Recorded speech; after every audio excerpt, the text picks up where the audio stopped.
Welcome to the Voodoo Power Podcast. Welcome to Plates and Pancakes. We're sitting down today with Justin Loudon. Coach Loudon is the head strength conditioning coach for Ezell-Harding Christian School. Loudon was the 2024 NSCA High School Strength Coach of the Year, as well as overseeing multiple award-winning programs. Ezell-Harding has received the Program of Excellence Award by the NHSSCA and the Strength of America Award by the NSCA. In 2022-23, he was named the Ezell-Harding Coach of the Year. And prior to that, Coach Loudon was at Vista Ridge High School in Colorado, where his programs received the Strength of America Award and the Program of Excellence as well. He was named the NHSSCA Colorado Strength Coach of the Year in 2021. And in 2018, he was presented the Aliorum De Award, presented by the Special Education Advisory Committee, to recognize his work with students that suffer from disabilities. Coach Loudon has a Bachelors of Science in Health and Physical Education from Lockhaven University, and Loudon is a CSCS and RSCC certified to the NSCA. So welcome to the show, Coach. Hey, Coach, I appreciate it. I'm looking forward to this. Well, we kind of met through some mutual friends out your way, so that kind of worked out really well. Yeah. Now, I dug into some podcasts. You did quite a few podcasts with Scott Fearson, and then you had some other stuff. So I kind of went back, listened to those, and tried to build some questions from that and some other things. So hopefully they're all in your wheelhouse, and we'll see how this develops. Sounds good. I'm looking forward to it. Scott's a great dude. I've never met him. I started following him on Instagram the other day, and one of these days I'll have to sit down and have a conversation with him.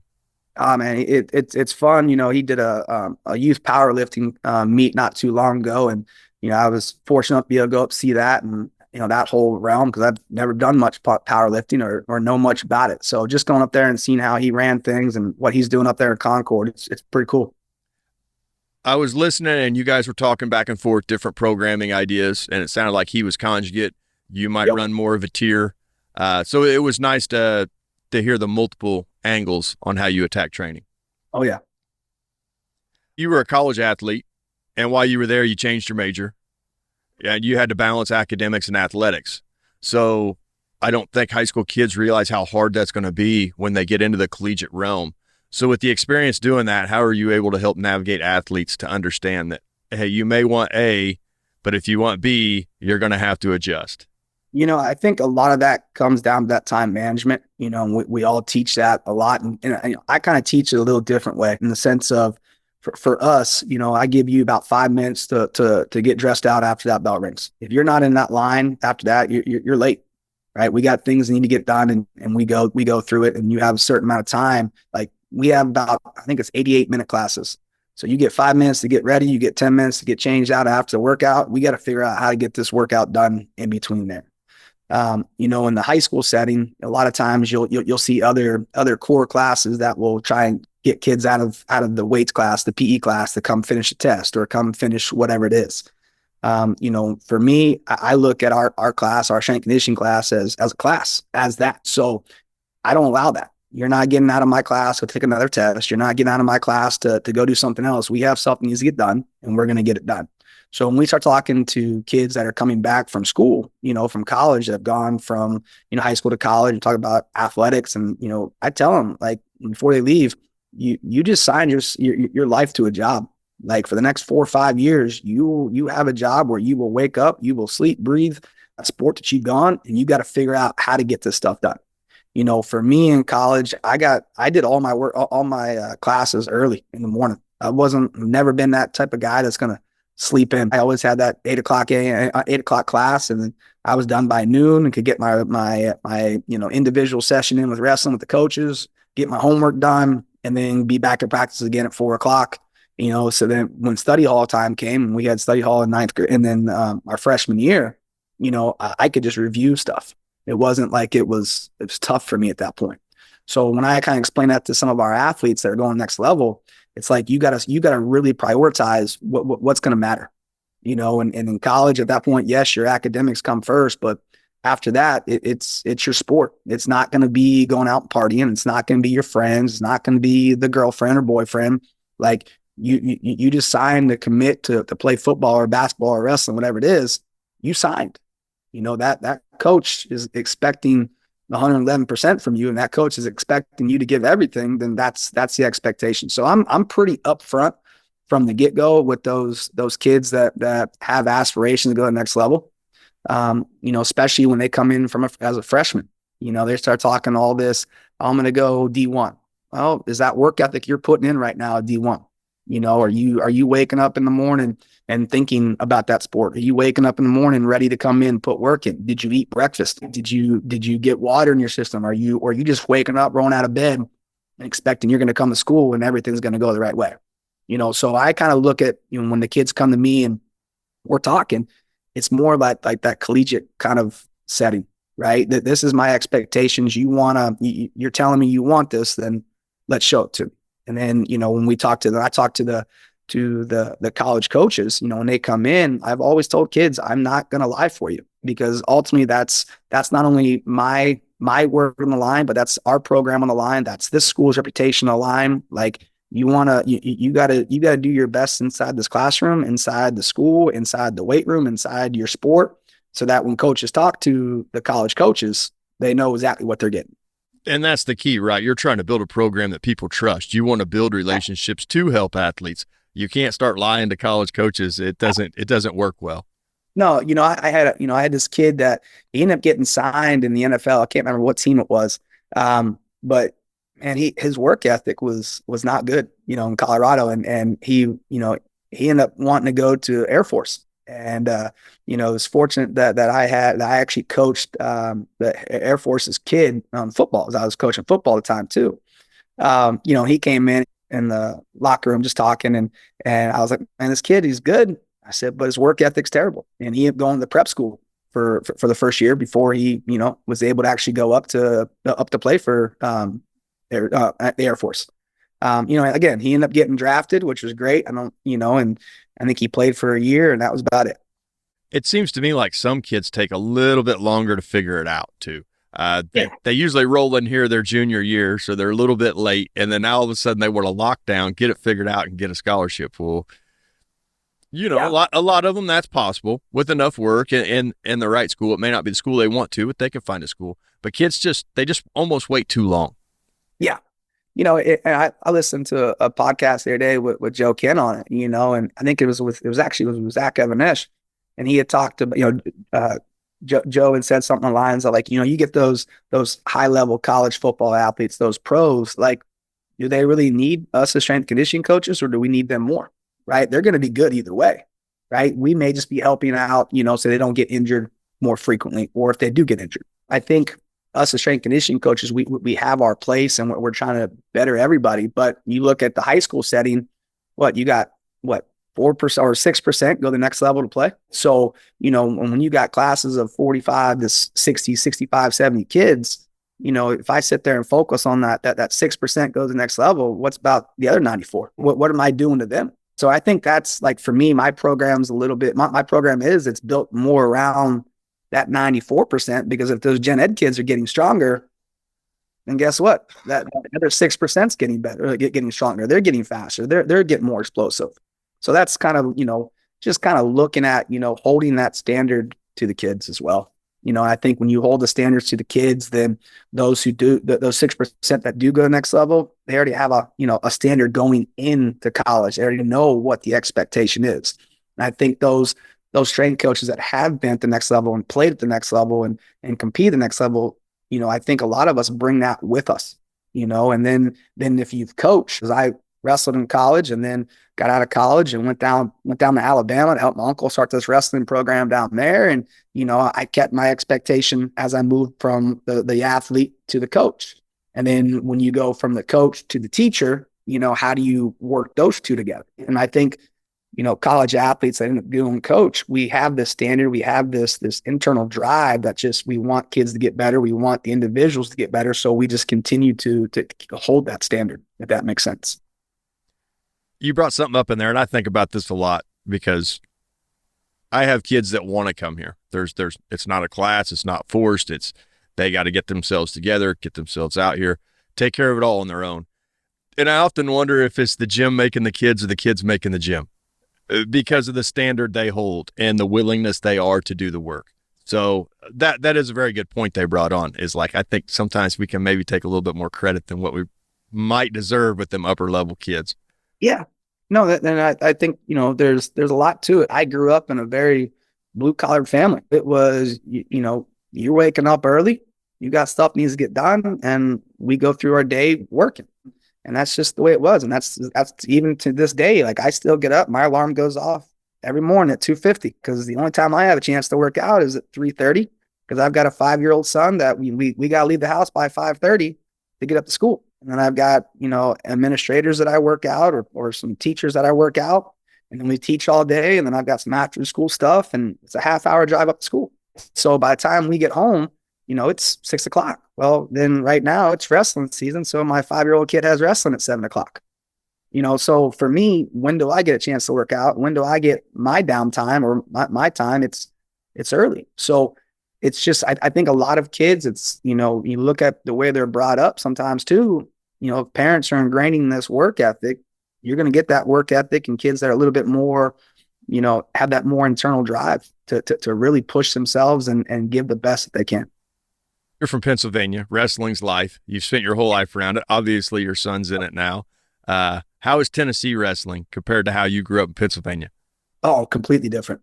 I mean, Tennessee wrestling, it's crazy, because when I went from Pennsylvania for college, wrestled Division I at Lockhaven, came down to Alabama, it was just this vastly different, atmosphere. It's football down here, where in Pennsylvania, it's wrestling.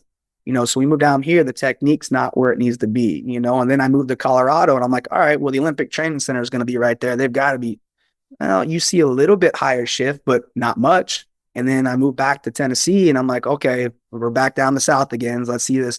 And I think, where Asher's wrestling at, it's unique, because the head coaches, the high school coaches, he's from Illinois. So he's got a little bit more of that mindset, of the physical mentality. The head youth coach, he wrestled in college. He was a college coach. There's another assistant coach with me that he wrestled at Clarion University, which was in our conference. So you're getting like this, this more northern style competing in wrestling, which I think is great. So that the youth at this place where Asher's at is getting that more hard-nosed physical atmosphere. But what I see most in the South is it's not nearly as physical. Kids don't know how to handle that pressure as much. They're more on the outside and more trying to be technical with it, but it's not what you see up north. Yeah, you go up north this time of year, everybody's got their sweatpants tucked in their socks, cauliflower ear. It's a whole different environment. Yeah, it's funny you say that. I just got done working out, and I mean, I still got my sweatpants tucked into my socks. Got my cauliflower ears. So no, you're 100% right. It's unbelievable to me, and sometimes it's really cool to sit back and watch, and you're somewhere with a bunch of kids, and you can pick out what sport they play by the style. Each sport has their own style, the way they wear clothes, the way they carry themselves, and wrestling's just one of those deals. If you can't pick out wrestling, you don't have an eye for it at all. No, it's funny, like our basketball kids, they make fun of me. They're like, Coach, you got your sweatpants tucked in. I'm like, you're all walking around the same way I am with your sweatpants tucked in. You think you're the ones that brought this. Let's get out of here. I said, this is a wrestler thing. Go away. So it's funny. I work with a lot of wrestlers. Missouri's got pretty good wrestling. I mean, it's not Pennsylvania, it's not Iowa, but it's pretty decent. Yeah. We're making a push now to find out where the weaknesses are, try to get them on the podium here in March. Yeah. It seems to me like wrestlers really, maybe not where you're from, but kind of where I'm from, they neglect the weight training. And I think a lot of it is because they're so beat down through conditioning in the room that they think they're there. How important is weight training for the high school, college wrestler? Yeah, I think it's so important. Like, I mean, and I agree with you. Like, I've been fortunate enough to be around a lot of good, college, obviously, programs with wrestling in Lockhaven. Going out to Colorado, the wrestling coach out there, Eric Everard. I mean, he's one of the guys that's writing the curriculum, education curriculum stuff and leadership stuff for USA Wrestling.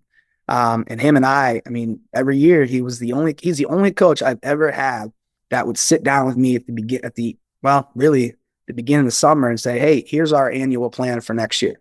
And I could look at my annual plan and we can work together, and these are our high days or our low days. This is when he's doing this. And Really talking about like early quadrant system kind of concept. And everything we did was based off of their schedule. And it was nice because their schedule was very similar to that of our basketball schedule. Was very similar to that of our cheerleading schedule. And competitive cheer has a specific place in my heart. We can dive in more of that, but it was nice because we could actually look and say, hey, wrestling's going to have a hard practice here.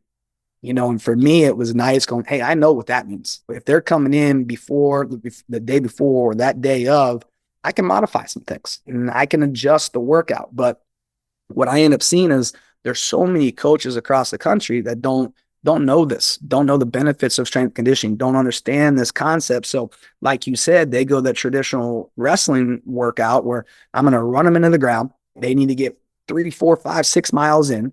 And then we're going to condition. And, they don't realize that wrestling is nothing more than strength and conditioning as itself. I mean, there's so much isometric holds in that sport. I tie up with you. We're just pushing against each other. And then it's the first person that can get that tiny inch angle, tiny 1 degree angle that's going to score that point. And it's so much pushing and pulling. I mean, there's more pulling in wrestling than I think anything. I mean, I remember, growing up, we would sit there and just, walk around the hallways, just do this, and try and get that grip and pull it in. So I think if coaches could understand and be willing to honestly do more education and see the importance of strength conditioning throughout the school year. I mean, those teams that are in season lifting, those are the teams that are competing for the state titles, the team titles. Those are the teams that have individuals, 3, 4, 5, 6, 7 placers. The ones that are saying, hey, we're cutting from 170 down to 130, and I'm going to run them into the ground and I'm going to do this. Those are the ones that you're seeing with nonstop injuries. For my 4 years at Vista, I don't really think we had too many injuries, if anything, when it came to wrestling. But that was a sit down honestly, it wasn't that long, a 30-minute sit down with the coach, just talking about the needs of their program, what they're doing, what their style is. I mean, really, if you think about it, like I talked to our basketball coaches and our winter sports, and talked to our volleyball coach this year. When is the big push for you guys? It's not that first month. It's that second and third month, that later in. So why are we trying to get everybody in shape off the get-go? I don't need to have you in shape the first month. When I was in Colorado, we looking at wrestling, our coach was really, really smart. It was a slow build up. And then come January, after the new year, then we started doing a little bit of morning conditioning with me. But that morning conditioning, we would do 2 days a week. And it was just kind of more of a circuit style concept, and just getting them in and out in 20, 30 minutes, a little bit of speed work in there, and the kids don't know it, but we can look at that and say, okay, I'm not going to put my hardest meets very beginning of the school year. I mean, the very beginning of the season. My hardest time is going to be January and then February, because February for in Colorado was when they started their regional tournaments. And then they got to, I think it was late February, middle February is when they had their state tournament. So when do I need to have them in shape? Got it. It's this time. Then I can do my job. Up until then, for him, it was, let me focus on this technique. And then as we go through it, then we can start working on a little bit more repeatability. And then by the time at the end, it was, can I repeat everything over and over and over again? But what also happens, you see a lot of wrestling coaches in high school, they want to do conditioning, but then they want to wrestle live for 45, 50, 60 minutes. There's a time and a place for that. Like some of my favorite workouts we ever did in college was coach would come in and put 99 minutes and 59 seconds on the clock. And if you were a starter, you knew what was about to happen. You were in for 90 minutes. Coach gave you 10 minutes. You were wrestling live the rest of the time. Every 2 minutes had a fresh guy come in. There's a time and a place for that. But in high school, the way our coach did it in Colorado, he would build you up, and there wasn't much live. And if there was live, we did live at the beginning of practice instead of the end. Well, why? Because at the beginning of the practice, you're more fresh. You're not likely to get as injured at the beginning of practice, where if you're exhausted at the end of practice, you're more likely to get injured because you're not going as hard. You may not be going as hard because you're cutting weight. or you got another guy that's, 10, 15 pounds heavier than you, and then you stop because you're tired. That's when injuries are happening. So it's being, I think, smart about it. In Pennsylvania, I think you'll see a lot of those guys coming from PA, coming from Iowa that are they're just jacked. They're strong. They're lifting humans every practice. They're in the weight room every other day, at least twice a week. Where I don't think you see that in a lot of different places. And I think that also comes down to, can they get into the weight room as a class throughout the school day? Or are they just getting in it before school or after school? So I think there's a lot that goes into that.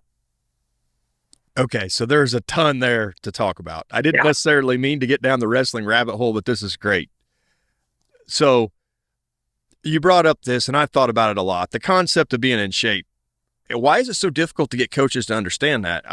I don't need the kid to be weak and over-conditioned in November, December, knowing that state's not even coming until March. Why is the slow build so difficult for coaches to get? I think it comes down to what my college coach used to say the entire time, all the time. If you always do what you've always done, you always get what you always got. It's what we've done in the past. It's what everybody knows. Just get them in shape, and then hopefully that'll last the entire year. It doesn't work that way. I think it's coaches being uneducated about some things and not knowing, honestly, not knowing residual training effects, not knowing those kind of concepts that it doesn't take very long to get a kid in shape.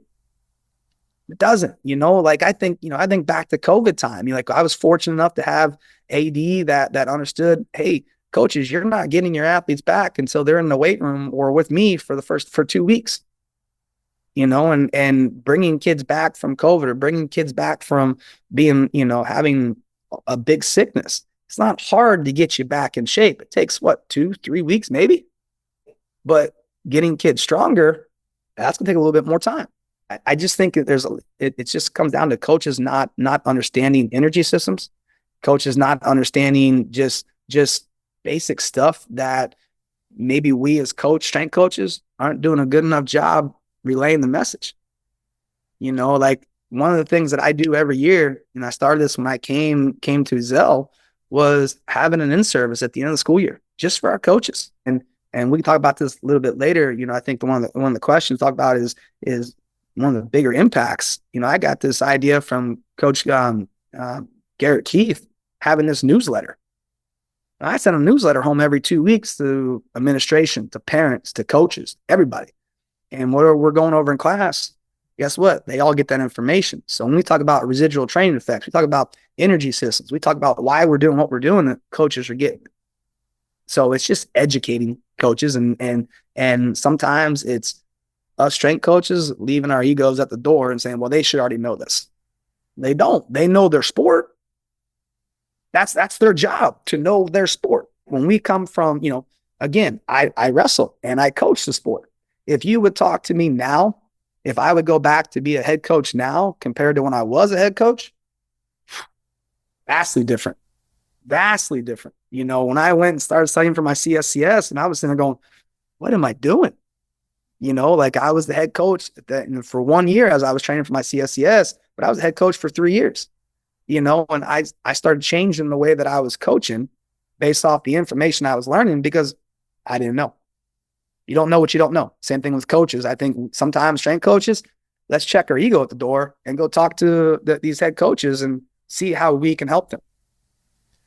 Yeah, because you take your better wrestlers, they're getting, in the heat of the season, they could be getting 9 matches a week. If they got a tournament on Saturday, they got 2 duels during the week, plus they're wrestling, they're going to be in pretty good shape come March. And, and like we said, if, you do a couple all out goes or all out matches in a practice, I mean, let's think about that. How many matches is that? You look at the USAW, LTAB model. They're, I can't remember exactly what it is, but I think first couple years, like when they're Asher's age, 5 to whatever, it's like 10 to 20 matches a year total. And then you start going to high school and they're getting up higher and higher. I mean, you have some kids that are getting 250, 300 matches a year. And I'm like, that's crazy to me. And then you look at these world class, like these Olympians, they're getting 5. Like how much, it to me, it's backward, right? Where these Olympians, they're focusing more on the technique and these positions and just they're keeping their foundation and keeping everything explosive and strong and just being, this is where I need to be. I think what Usain Bolt said, I trained 4 years to run 9 seconds, and people were, whatever that quote was, you know what I'm saying? Like, it's the same concept, but we're in high school, we're just here pushing matches and matches and matches and matches. Now, that exposure is great, but there also comes a time and a place to let's cut it off. My kid's 5 years old. I think he's had 10 matches right now. I don't be honest. I don't know how many more tournaments I'm doing with him this year. Like, I just want you to have fun. You got your butt kicked in pretty much 8 of these 10 matches. What are you having fun with it? Hey, when I go to practice with a youth practice, man, we do maybe 10, 15 minutes of drill, and then we play a game. 10, 15 minutes of drill and play a game, hour, we're out. No, it's just, again, educating the coaches. Now, going along with that,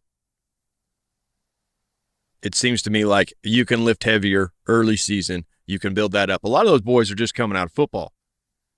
And so they've already completed, like, they're way far away from where they need to be. They've almost peaked. Well, now the triangle has to start over, and you're starting to get back to work capacity and strength because they've given some of that up for power. If you don't attack that early on in the season, you're gonna have a wrestler that's not prepared come state. Yep. I think that's a difficult concept sometimes. It is one sport, we have this model where kids play all the time, but at some point in there, you have to start back over, building back up, start over, building back up, and that time has to be given. Yeah. No, I agree. Ryan Johnson, I did that play mentorship years ago. I can't remember COVID time. I can't remember exactly what it was, but he looks at that first month back from football, whether you're going to wrestling or you're going into the basketball or whatnot, like what ends up happening? Those kids come from football and they go to wrestling, and that wrestling coach or that basketball coach goes, well, they're not in shape. Well, they just run the crap out of them. And then now those are the kids that are injured. So he kind of looks at it like, if I, do something crazy to them in the weight room, I'm just adding more stress. So he does kind of like this 1x20 kind of deal. And to be honest, like, I've done that too. Like, when I did that, I went and did this modified 1x20 where it was like 1 week we were 1x20, and then we went 1x14, and then we did 2 weeks of 1x8, and just slowly brought the kids back into it. This year we did a little bit different because I do have VBT. So it was more, hey, we're going to use kind of like this fatigue concept, this fatigue cutoff that we used. And I was with talking with a bunch of other coaches, like, your intra sets, you maybe just doing cluster sets or sets of 5 or something like that. But if you're just going to keep doing reps until you get to about a 15% fatigue, take about a 20-second break, and you're going to do your next set until you get a 15% fatigue. And it slowly just keeps that capacity back up. And I saw great results with that. We had a basketball kid that could barely struggled to get 205 on a clean this summer. And he does this concept for 4 weeks. And next, he's hitting a power clean, catching high on a power clean at 225, like it was nothing. And it's giving the body time to heal and let them get adjusted to what that next sport is. A few more questions on this, and we'll move into VBT because I'd listened to some of that, and through talking to you, I've got some questions on that. But RFD in wrestlers and the foot. I mean, we know the hip needs to be strong because it takes the brunt of everything. But the foot and the rate of force development, they're wrestling on a mat. They have really poor they're perfect shoes for wrestling, but you wouldn't think about walking around in wrestling shoes all day. They really give that foot flexibility. So the importance of developing that contact point of a wrestler. Are you looking at jumps? What are you looking to do to help maintain that explosion throughout the season? That's a great question. A lot of that for us is, for our in-season, we do a lot of contrast and complexes kind of things. We're going to jump with weight. We're going to jump banded. We're going to do assisted plyos. I think for the wrestlers, a lot of times you're going to see that explosion stuff. And I think, to be honest with you, when I was in Colorado, it was more talking with intent with the coaches than their practice. Like if I'm going to hit a shot, it's not going to be, I'm just going to go through the motion. Even if you're hitting the drill, you move a guy to the right and you lower and you load everything up. When your shoulder hits his hip, your shoulder better be hitting his hip before your knee even touches the ground. It's almost like you're jumping into it. So, when I was in Colorado talking to the kids in the weight room, if we did a lot of our frog jumps, but more from a split squat, but like a split stance. And I say, hey, I want you, if you're a left foot lead, I want that left foot forward, and then I want you exploding out, like if almost like you're trying to hit a double leg on a kid or a penetration shot. And we would get those kids to do that, but then land with the other foot forward. And then their next rep would start with that split squat or split stance, and then boom, land with your lead leg forward. But it was more about getting the kids just to be explosive in that plane that they're really working on. We would actually do a lot of lateral skater jumps back and forth with stuff. It was more focused for them, depending on where we were in the season. Earlier in the season, it was more, I want that absorption. So we would do a lot of, skater jumps to the left, skater jumps to the right, whatever, but land and stick it. And then when we would do, isometric stuff, kind of be honest, at the kind of more beginning into the middle of the season, where it was more isometric stuff. But now we're landing. I want you to hold that for about 4 or 5 seconds before you move, and then you're exploding back out again. Because that's a lot of what wrestling is. Let me hold this isometric hold, move you, snap you, and then what ends up happening is they're not patient enough. So they snap. Well, that guy's still down. And I'm trying to, brush through him. Where if I can, move him, snap, and I'm down in a stance, letting him come up as a reaction, then I can explode through it. So a lot of that stuff came to more or less where we're at in the season. As we get towards that peaking, it was a lot more, I guess you could say pogo work, or lateral pogos, forward pogos, even assisted banded pogos. We did stuff with, resisted pogos where it's tied into dumbbells in the ground, just pop, pop, pop, pop, pop, quick, but again, it was really kind of where we were in the season with the athletes, and then knowing what the coach is doing to practice. Due to the power going out, we'll revisit that question. You said that where you're at now, Ezell-Harding didn't have as many sports as some other schools. We've got football, we've got boys and girls basketball, softball, baseball, cheerleading. Now we do have bowling, which is pretty cool. And that's pretty much it. You got to get your wrestling fixed with your kid. They want me to start a wrestling program there, but I mean, it's just right now, I'll be honest, I'd rather watch my kid wrestle and be able to go to his stuff and see him compete than, miss out on watching him because I'm coaching everybody else's kid. And it may be a selfish concept, but, I know, growing up, my dad was always out of town. So it was one of those things where, he missed a lot of wrestling, and I don't want to miss my kid growing up watching his wrestling.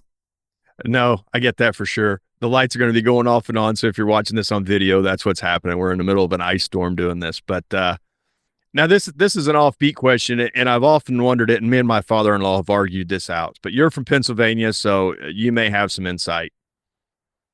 Sanders is one of the best wrestlers ever, and obviously he's one of the best wrestling coaches ever. But then you have brands on the Iowa side that are equally talented. Yeah. What is Sanders doing that's making him so dominant that nobody can catch him, even with the Brands brothers just not very far away in Iowa? Cael Sanderson is Cael Sanderson, right? He's an individual that is very, quiet about things. But I think what he does is he brings this uniqueness, this style, and this culture. I remember hearing something the other day about a student athlete that wrestled for him. Can't remember his name. But when Sanderson came in and Cody and his coaches, they brought this individual in and said, "Hey, you party, and if you're going to continue to party, you're off my team." This is the standard. This is where we're at. This is what we're here for. And I think it's the fact that he set the standard and the expectation off the get-go. They're here to wrestle. They're here to do this. And he makes it from what I've seen and what I, gather from some of the guys that wrestle for him. He makes it fun. It's not just coming in and grinding every day. There's days where they come in and they play games, and there's days where it's more technical, and it's, he's built this program around, having fun with it, and he said it all. He said it before. It's a game, and the guys that I see and I've talked to that wrestle for him, and it's like, man, we enjoy being together. We enjoy pushing each other. We enjoy, the team camaraderie behind everything, and they just enjoy the whole experience. Where I think, you look at that Iowa style, it's always been grind, grind, grind, grind, grind. Right? I'm going to do more, and I'm going to outwork you, and I'm just going to push through everything. Where, I think it's just a different philosophy. And it seems like it's working well. Whatever he stumbled on, nobody can catch him. So let's go back and hit some of the VBT stuff you were talking about. Do you run a 5-3-1? Do you run a tier? What are you looking at as your base program? A tier. Our first semester, we run a lot of tier concept. Let me pull this up. Actually, we ran a lot more tier. Second semester, I will run, our strength concept will be a lot more of the 5-3-1, but it's crazy because I put that 5-3-1 in a tier. It's just the way it allows me to kind of program it a little bit easier. And when I say I put it in the tier, it's just kind of the format of it and the way that I run that. So like when I do our tier strength, or if we're going to do 5-3-1, that first lift of the day is the first second lift of the day is that core lift. We're going to run a 5-3-1 concept of it. And we just go through it. I just format the 5-3-1 into the tier system. Now, with the VBT, so do you take your initial speed ratings and then you're looking at dropping off at 15%? Is that what you said? So yeah, so we'll look at our first, like our warm-up sets. So what I did, and I don't know if I can share this with you or not, but I actually found some just like, hey, at 80%, it should be around this, 75% around this, right? I just kind of found these numbers on VBT, and then I put it into an Excel, and then you really just let Excel or Google Sheets just kind of start filling in these ranges based off of everything. And be honest, coach, it's worked tremendous for us just based off these 1 rep max, these percentages. And I was able to then put that into, where does that fall in Philippians chart? How many reps do I want? So I've got this, I guess you say, this cheat sheet that I kind of just work through, and it has worked tremendous for us when it comes to the programming. If I want 70% around, the Google Sheets put it between 0.625 to 0.59. So for me, it just makes it easy. Make it 0.6. If I want 80%, 0.5 to 0.46. Well, most of the time I'm just going to put 0.5 because it's just easier. So for us, because VBT allows me to auto-regulate some, I don't do the 90% training stuff. I just go, okay, wait, we want 67 or 65, 75, 85%. Okay, that's where it's going to be on this. Our warm-up sets, we're going to go, a set of 5 at 1.0, a set of 5 at 0.85-ish, and then a set of 3 at 0.75. And then I can start getting into my VBT where, our 3x5s will go 0.7, 0.55, 0.45. If you're feeling great that day, then cool, your last set, that plus set, you may get your, I don't know, instead of doing 5 reps, you may get 6, 7 reps. We go to our 3x3, you're at 0.65, 0.5, and then 0.4. And then if we do our 5-3-1, that third week, you're going 0.5, 0.4, and then realistically, it's like 0.37 to 0.4. Well, just shoot for 0.4 again. Let's see if we can, beat that 1 rep. Can we get 2? Can we get 3? So I really don't have to do the 90% training max because we're using the VBT to auto-regulate stuff anyway. And for me, it's kind of cool because again, if a kid comes in, high school boy, let's say high school boy, they see, they got a girl in there they like, hey, they're going to be lifting good to that day if she's watching, or if they just pass the test, we're going to be good, whatever. But if it's the other way around, do I really want to try and load you up for now I don't think so. I want you to be confident. I want you to be, motivated to come in here and try this. So it's just a different way of hitting the 5-3-1 with VBT. And when we run it, I run the 5-3-1 more with our off-season kids, like the football kids, like they'll start back up here. We're going to start next week, but that following week, because I'll be in New Orleans for the coaches conference, and they come back school on the 8th, and I leave the 8th, so just missing that. But last year when we ran the 5-3-1 with the football kids, it worked great. And they were getting 3 or 4 more reps with running it this way after every set. And then we come back in, cool. That following cycle, start back over. I still want the same numbers, but now you at least have an idea of where you got to be. And that, the kids figured it out. And it was just, again, this is the range, stick between it. Don't go below it. If you go below it, adjust, figure it out. That's where I was going to ask. So on your heavier days, on your 5-3-1, where's your cutoff? Is it 0.3 or will you dip down into the 2s?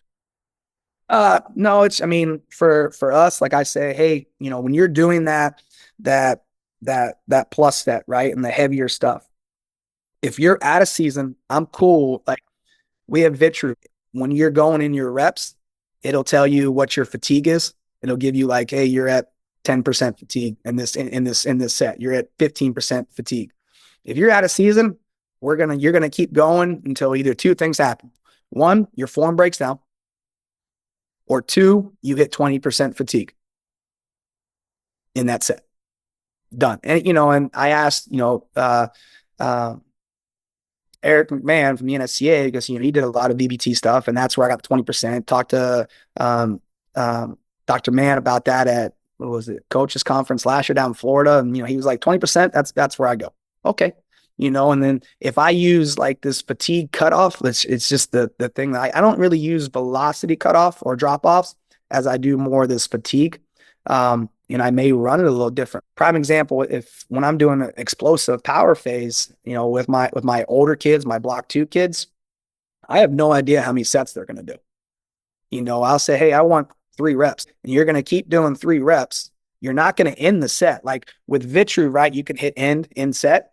Nope. You're just going to keep doing sets of 3. And then every 20 sets. So you do a set of 3, 20-second break, set of 3, 20-second break, set of 3. And you're just going to keep doing that until that fatigue, if you're early in the season, it's 20%, done. If you're middle season, it's like 10 to 15. If you're in that peaking concept, then it's 10, I think I have it between 7 to 10%. So does that throw their load profile off? Oh yeah, big time. But I'm not looking at that load profile. I'm just looking you to stick between this velocity and this fatigue. We had, again, that basketball player I was telling you about. We got into this before the season started. We went the strength phase, and we kind of went to this power phase. I think the front squat, he came as a coach. I just did like 30 sets. I'm like, yeah. He's like, that's when I finally hit it. I was like, well, let's see how we're going to do tomorrow. And he comes back and, how you feel? He goes, I feel great. Like, I'm not tired. I'm not anything. I said, well, let's just check your RSI. And his RSI was up there. I think it was like 1.7. And he just did 30 sets of 3 front squat, but he was being explosive and had that repeatability concept between him, but it was between the fatigue. So it wasn't like he was like exhausted. It was just, we're going off where you are that day. And he was good, and so that was, I think on a Tuesday, he came back on Thursday, and, we had a different, we weren't front squatting again. I can't remember exactly what it was, but he was fine. He wasn't tired. He wasn't, he just kept going, but that was the expectation. Let's try this. You were out of season at this point. I don't care. He doesn't care. Let's see where we're at. So now that we're back in season, they're going to be starting this new power phase coming up when we come back. And again, I don't know how many sets per se they're going to do, but basketball right now, they're 17-0 This is the first time in school history they've ever done this. But this is also a group of individuals. I've got two basketball kids that are my block two, right? Those you have to be a junior, senior, and have aspirations to go into go play college ball, and they're both killing it right now. They're the ones that are just leading that team. They're listening to everything. One of the kids just got his 1,000th point, I think, 2 nights ago. But he's also this is also a kid that I said he's bugged me for a year and a half. Coach, let me in the block too. No, man, you're not where I want you to be. And I don't have standards for it's just like you're handpicked if you're going to be in block two, but you got to be able to show me maturity level. And he asked me, Coach, can you give me 2 weeks if I do everything you asked me to for 2 weeks? And I was like, yeah, you go 2 weeks of doing everything I ask. You don't complain, you don't cry, you do nothing. I'll put you in a block two. So he went 2 weeks, didn't complain, didn't do nothing, shut his mouth, ended up being a leader. Well, now he puts himself in his own role. And now he's partnered up with another buddy that's in block two that they're both killing it. And they've trusted everything. And it was that buy-in kind of concept. So for me, it's utilizing those fatigues instead of like actual velocity cutoff. Now, that would add on to this question, and I've heard you talk about this, and I've often wondered what's too much. Yeah. But you had guys that they'd have lifting in school, and then they'd have team lifts. Yeah. It seemed to be successful for you, and I think sometimes we cut them off too soon. How did the double lifts work for you? So, we'll look at, I'll talk to this from the Colorado deal, because at Ezell, it's different in the sense that I see every student. I'll take that back. 97% of the school population, 7th grade through 12th. So I don't necessarily have to do after school or before school stuff. So when I was in Colorado, though, I'd only see 350 kids, maybe 400 kids a day, but I'm still missing kids. So when kids came in, okay, if I'm missing you, then here's the workout. I got 30 minutes to put you through a workout. Here's where we're at. And for them in season, it was more power, right? Explosive work. If you are my kids I've had in class, hey, if you front squatted, guess what? We may do a little bit more Bulgarian single leg concept work with you, more mobility work with you, and that was just kind of how I adjusted stuff. If you're one of those guys where you came in, you lifted that day and you came in, you're like, Coach, I'm dead. Cool. Now I got another coach on hand. Well, a lot of it comes down to knowing your athletes. And I think, you hear that all the time, but do coaches really do that? I can tell you off the top of my hand, if I had, again, an example, last year I had this cheerleader that came in. If she wasn't holding her cup up here, it was a bad day. Right. And I think too many times coaches, we get caught up on this. You need to lift this weight. Well, no, I need you to be healthy. I need you to be feeling good, right? If you're having an off day, and I tell the kids on the get-go, I'm mean, but I'm really a big old teddy bear deep down the side. If you're having a bad day, instead of screwing off and irritating me, just come talk to me first. And coach, like today, I'm like, cool. And we can, and then I know where you're at. I can push you, or if I need to back off. Right. So to me, I think that goes back to that very first question that you asked me about how do you get kids to understand this, time management of this concept. But I'm also getting you to talk to me about what's actually going on in life. Right. You're actually coming up, having a conversation and acting as an adult and advocating for yourself. If you ain't feeling good that day, cool. Just give me the best that you got. And that to me comes back to this 111% mindset that we have. And that's a thing we could really deep dive in, but I need your 111% for that day. And if that looks like 60%, then that's 60%, but that's your best that you can give me that day. Right. So, I've had kids that come in and like, Coach, like my stomach, I've been up all night. Got it. Give me your 111% for that day. Let's see where we're at. Okay. Hey, they come in, they do their set and they're nowhere close to the velocity, right? They're supposed to, hey, you're supposed to do 225 and all you can do right now is 135 and you can do it perfect and intent, then do that. Right. But I'm getting you at that point to go, man, coach isn't that much of a jerk. He is listening to me. right? He does actually care about me as a person and not just what I can provide on the court, the field, the pitch, whatever it may be.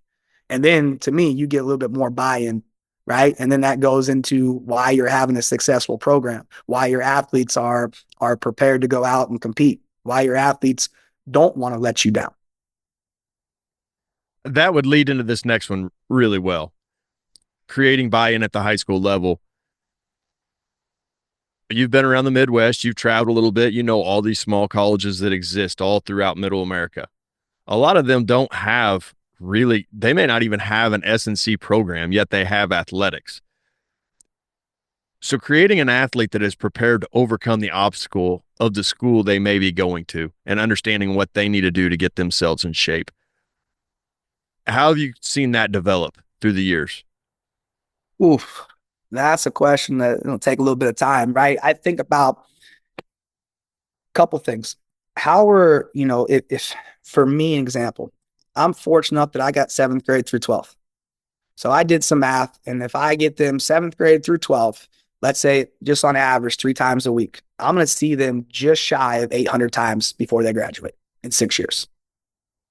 That's a lot of time for me to build a relationship. That's also a lot of time for me to screw up a relationship. So to me, the very first thing you've got to do, it doesn't matter about sets and reps. It doesn't matter about, are you a 1x20? Are you a conjugate? Are you linear? It don't matter. Strength conditioning to me is strength conditioning. The only difference is the way that you may do things slightly different than the way that I do it. That's it. But what matters is, does that kid feel confident to try something? Because if they're feeling confident to try something, they're going to be motivated to do it. And the movement quality goes where it needs. That's that physical literacy piece. And I think that's why in high school, it is so important to have an actual curriculum concept behind it instead of just, hey, we're going to come in and train. Because then I've got from 7th grade through 12th to teach them how to actually work out, why we're getting them to work out. Kind of circling back to your question real quick, and I can go into that. It's the buy-in piece. How do I get that? Well, I learn the kid. That's my first job. That's a teacher's job. Learn your students. Meet the students where they're at. Right? Too many times we look at it and go, well, I need them back squatting. Do you? Can they get the same stimulus out of a body weight tempo squat? When I took over this job at Ezell, Coach, I tell you, our kids couldn't hold an athletic position for 10 seconds without their legs shaking. I wasn't kidding. I'm not kidding. Like I came in from, having a really successful program in Colorado to basically starting from scratch here, and I had my annual plan. I had it all figured out. I get through first block and I was like, man, it can't be that bad, right? No way. Like this just gotta be that class. You always have that one class. Second period comes in and I was like, I need y'all to just stop. This is during the warm up. Just stop. And I remember going to my office, grabbing the annual plan, everything, and just shredding it, throw it in the trash can. And then that was the first week was like, what did I just get myself into? So then it was teaching the basics, going back to kindergarten movements. Can I skip? Can I hop? Can I jump? Can I accelerate, decelerate? Can I get their body to move in these, hinge, a squat, a push, a pull? Can I get them to carry something? Can they crawl? Do they know how to crawl? Right? Can I get a basic snap down? But through that time, you're going around and kid going, hey, what sport do you do? Oh, I don't do a sport. Oh, okay. What do you like to do? I like to draw. I like to do this. I like to do. Great. So then you start having these conversations that's not strength and conditioning related. It's more related to what their likes are. I got a kid that he loves hockey, doesn't play any sports, but he loves hockey.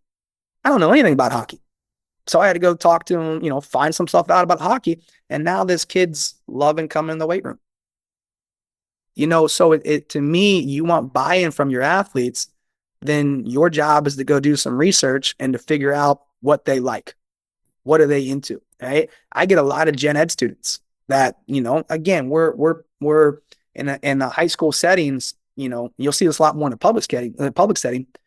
Your class is considered PE. They're dumping everybody and anybody in there, right? You're going to get your athletes, but then you're going to get a lot of kids that do not care, do not want to be there. Those are the kids that you have to learn about and stay away from talking about strength and conditioning. Relate it back to what they like. relate things back to what they do. Hey, how was your weekend? Oh, it was great, coach. I got to go, walking and do this and do that. Oh, cool. That's awesome. Don't talk strength conditioning with them. Talk about their life, because then you get them to buy in. Then they want to lift for you. I had a kid that had a deformity where he didn't have basically a lower arm. So for him, if he wasn't coming in that day asking me how we were going to modify everything, it was a bad day for him. And then it was like, he's like, I can't deadlift. I think you can. Let's try this. Why? How am I going to do that? I can't even grab the bar. Well, let's see if we can take this strap, wrap it around your neck, wrap it around the bar, and now can you do it? And then what he ends up seeing is that, hey, you're more worried, can he do the same movements and get him to feel like he's actually part of the class and he's not an outcast? Yeah, cool. We had this whole setup for him. Man, that kid's eyes lit up that day. So now he's a part of the class, and he's like, well, coach, can I clean? Well, I don't know about that, but we can, we can clean with the kettlebell with the other arm. We can go kettlebell clean. We can go dumbbell clean. We can do a dumbbell snatch, other arm. So now he's still part of it, right? Now you start looking at your athletes. How do you get buy-in from the athletes? Well, I had a cheerleader, again, competitive cheer. She could not understand this whole clean concept. And I went to her, I was like, this isn't hard. I said, do me a favor, do a backflip, a back tuck. Boom, she hits it, and she hits it, and she hits it. I said, do it again. She does it. I said, now when you go to that second pull, I said, do you throw your body back like you're doing a back handspring, or do you do a back tuck when you go straight up and then tuck your knees? And she's like, well, when I do a backflip, it goes straight up, then tuck my knees. I said, it's the same exact thing here. All we're doing is translating this into that. Oh, well, that makes sense. Great. So now you start looking at the sport, breaking that down for the athletes, like wrestling, right? Well, coach, how is this clean going to help me? What's a sprawl? Oh, that makes sense. All right, we're just working explosive sprawls. Got it. So you say it to them a little different. And I think, your job as the coach, as the teacher, whatever, is to get the buy-in from these kids. Well, these kids know it's okay to fail. It's okay to succeed. You're going to have peaks. You're going to have valleys. This culture that we're building in the weight room is built around something bigger than these kids themselves, right? It's this whole concept of bringing everything together. And when kids can understand it's okay to fail, it's okay to succeed in your class, what else do you need?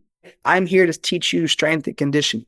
Just like if you go into a math class, you're learning math. You go into history class, you're learning history.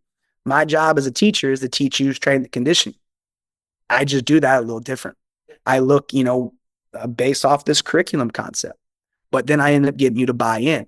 Once I get the buy-in from the athletes, then guess what happens? Who's the next hardest person to get buy-in from? The parents. So then you start looking, okay, if the kids are doing really well and the parents start seeing this, well, then they start putting things together.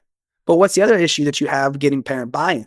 Parents, for the most part, you look at schools, public school, private schools, they have no idea what's going on in class.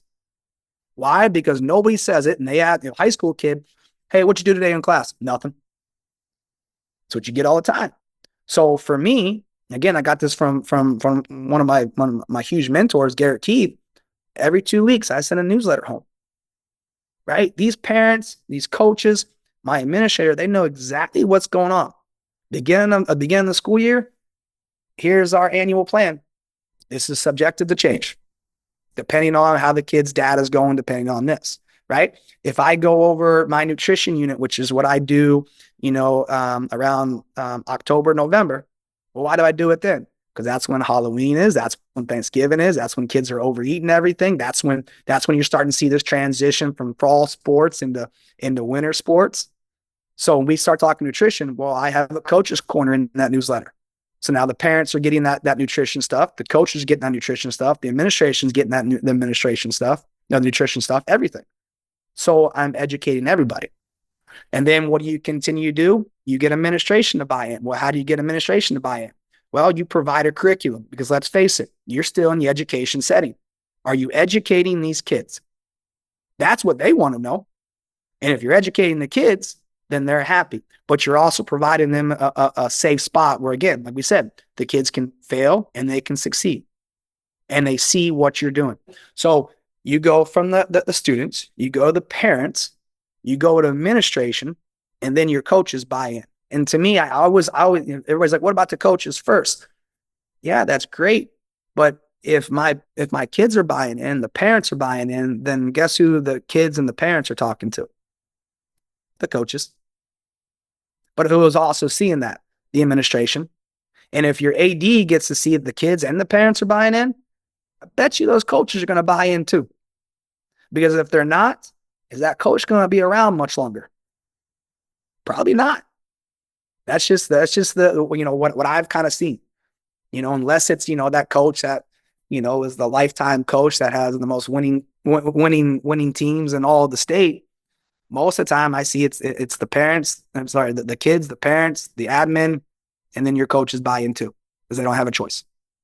And it's been extremely successful. And to be honest, if you want the most buy-in from what I've seen from school to school, the easiest way to get that is get a girls team on board first. You get a girls team bought in and they start being extremely successful. The guys teams are like, well, wait, hold up. No. And then those guys teams start buying it. I look at Colorado. Our most successful team there was the competitive cheer. Every morning they had practice at 5 a.m. because that's the only time they got a chance to do their practices because of basketball and everything else. But those girls were also one of the most hardest working girls I've ever had. Now we got a competitive team here. This is their second year in competitive team, and they qualify for nationals down in Disney. And they are bought in. They are strong. There's an 8th grade girl that, you watch her clean and you're like, man, I wish I could do that as an 8th grade girl. It's again, getting the kids to feel confident. Confidence is how'd that quote go? Confidence lead indicator, something like that. I can't remember exactly how it goes. Jeremy Boone said it. Say it all the time. I can't remember on the top of my head. But if you get a kid to just have the confidence to try something, see what happens. If that means they just step up to the bar and say, I don't know about this. Hey, just trust me here. I'll be right here. All I need you to do is have the confidence to try this and see what happens. And most of the time, they'll trust you. And a lot of times, like I'll see, like especially with the girls, you got to add weight to the bar. The guys, you're taking weight off the bar. All I need you to do is step up and just pick it up. And if that's all you do is pick it up and you rack it, great. Walk and let it go. And now your body's kind of adjusted to that weight. We do that all the time. Like I'll see girls will come in. I remember the first time we had a girl front squat 135, my first year here, she's like, I don't know if I can do this. I'm like, just grab the bar, pick it up. She picked it up, took 2 sets back. I said, cool, rack it. What do you mean rack it? Just rack it. I'll come back in about 5 minutes. Come back 5 minutes later and she does it. I think she does like a set of 3. Now, coach, man, she's just repping 135 out as part of her warm-ups. It's crazy. It's just, you just get them that have fun, build confidence and be motivated to do it. I think the other cool thing that we do is, and I got this from a strength coach and a former colleague, Dustin Tupper. He's got this mirror in front of his weight room. Well, we've done this is he used to take and have the kids put their goals up on the mirror.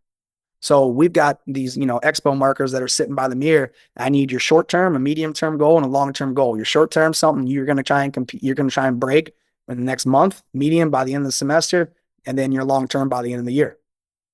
You know how cool it is every time a kid comes in, scratches that deal off? Man, they just build confidence. So our kids now will come in, coach, I hit it. Where's the marker? It's the same place it's been for the last month. They're sitting right by the mirror. They'll go up, they'll cross it off, and they write another one down. And they write another one down. So hopefully by the end of the school year, that entire mirror is just crosses, cross. And now you're getting kids to buy in that way too. If they have something they're shooting for, it makes everything go that much smoother. We do it with t-shirts. We got certain t-shirts for certain levels, and there's a race to get that shirt. Oh, yeah. Now, we've been going a little while. I'll kind of hit you with this one because I've often wondered it, and you might be the guy to ask. But you're in the NSCA. You're really bought in. You're doing a lot of work they're doing. You've got some great programs. the push to get kids that want to be in this field out into the field is getting to be more and more. Kids are realizing there's work to be done out there and they can follow their passions. How far away are we from bookwork being added to some of these strength and conditioning classes to prepare them? I think extremely, extremely close. Let's think about the CASCI accreditation coming down. And come 2030, in order for you to sit through for the CSCS, you have to have gone through a CASCI accredited college in field of strength and conditioning. So right now, the way that it's set, you think about PE teachers, athletic trainers, you're not going to be able to sit for that exam unless you have either an undergrad in strength and conditioning or a minor in strength and conditioning, which I think obviously they're going to have to kind of figure some things out, but early exposure right now is essential, is key. Because if they do not sit for, have gone through a CASCI accredited college, where's our high school strength coaches come from? So we've got 5 years to kind of look at that. There are so many different fields that these high school kids can go into when it comes through strength and conditioning. They can go traditional strength and conditioning. They could also look at, maybe they want to use strength and conditioning in a PT setting, right? My wife's a physical therapy assistant, a PTA. A lot of the stuff that she does with her older clients at the hospital is the same concepts we do, just with the older population. So right now, like I've got 2 kids that are interested in strength and conditioning. Well, how can I help them? Well, they're doing like this little, I guess you could call it internship with me, but I can't prepare them for a CSCS because they can't sit for a CSCS right now. But what I can do is prepare them to become CPTs, certified personal trainers, because all you have to do is have a high school degree. So right now we've been, for those 2 kids, we're working through the NSCA CPT book and we're utilizing that. And there's, I think 26, 27 chapters in there. So each week it's like a flipped classroom. I expect you to read this stuff outside of school. And then we talk about it inside of school. My Monday schedule is like, we only see the kids like 50, 55 minutes. That's usually our speed days. Well, these kids come in and it's more about talking about the book. The other 2 days they're in the weight room with me. They're kind of like interns and they're helping kids out, right? They've been with me for 3 years now. So my coaching cues. So now I'm putting you in a role as a coach. I'm sitting back watching, but my block 0 kids, you're running them through the workout. You're teaching them how to do this. And you're seeing like they come up, coach, what about this? How do I change this? But then we start putting this book stuff in the theory as well. This book stuff into concepts as well. So now they starting to really deal it. So to me, I think it's kind of already there. If you look at anatomy classes, they're learning these basic muscles. They're learning, maybe not energy systems unless they're taking like a biology class or something, but they are learning anatomy. They're learning biology. They're learning things in those concepts where now when they come to me, we just put that more applied learning skills. Like I look at our class, I've got it broken down into a block 0 intensified, a block 1, and a block 2. Okay. Our block 0 kids, and the way it is kind of currently, it's kind of worked out really nice, is those are really my 7th grade kids. Okay. Or those kids that are brand new to my weight room. I don't know what I don't know what it is, but you're 7th grade. For you, it is really coming down to, I need you to learn basic terminology. I want you to learn, where weight goes, etiquette, basically in the weight room. And I want you to learn about 30 muscles. Those are my block 0, my block 0 intensified. And then at the end of the year, like my end of the year assessments or summative assessments are not about the KPIs. It's not about your 1 rep max. I could care less about those. I want to know that you are actually learning strength and conditioning. So for those kids, you're doing what I call this muscle man project, where you take your 30 muscles that you've learned and you actually have to create something. Do not give me a PowerPoint. Do not give me like you draw and stuff. I want you to go elementary school, like solar system things where I want you to build. And, and then from there, once you do that, then, you're going to pick 5 muscles and you're going to tell me if those muscles weren't there, what could you still do in the weight room? There's a little aspect to it. But coach, my first year we did this when I was in Colorado, I had some kid build 2 4-foot cakes, a front side and a back side. We had cake that rest of the class. It was great, right? I had a kid 2 years ago, or maybe it was last year. He loves the 3D printer. So his project was a big old 3D print. My block one kids, you're learning programming. You're learning programming this year. Last year, they built an entire 4-week block. I didn't care if it was GPP. I didn't care if it was strength. I don't care what it was. Your job was to build a program based off of the 7 steps that the NSCA lays out. This year, we're going to look at the quadrant system. And then they're going to start looking at, okay, I want you to, I haven't finalized what that end of the year final is going to be like, but it's more of a, how can they apply this? My block 2 kids, it's really cool. They're going to do a video analysis project this year, where when we come back that second week, I'm going to say, I want you to video yourself doing either some type of clean. I don't care if it's, but I want it from the floor. I want a full clean. And then I will put a bar path to that. And then you're going to break down that bar path. You're going to analyze it. You're going to tell me how you're going to fix that bar path, what muscles you're going to utilize to fix it, eccentrically, isometrically, concentrically, and I want to know the muscles. So now it's like blooms on, the learning styles and all this, where you're progressing. So for me, the biggest way that you can get buy-in from an administrator, going back to administration, is there's an education component to it. There's standards component to it.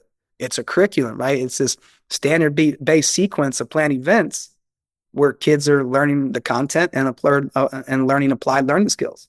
So when you come to me in 7th grade, you're learning this, 8th grade this, 9th, 10th, 11th, 12th, and then hopefully you've got such a love for it like you and I have that you want to go to college and continue to learn more about it, so that maybe you do become a strength and conditioning coach at the high school level.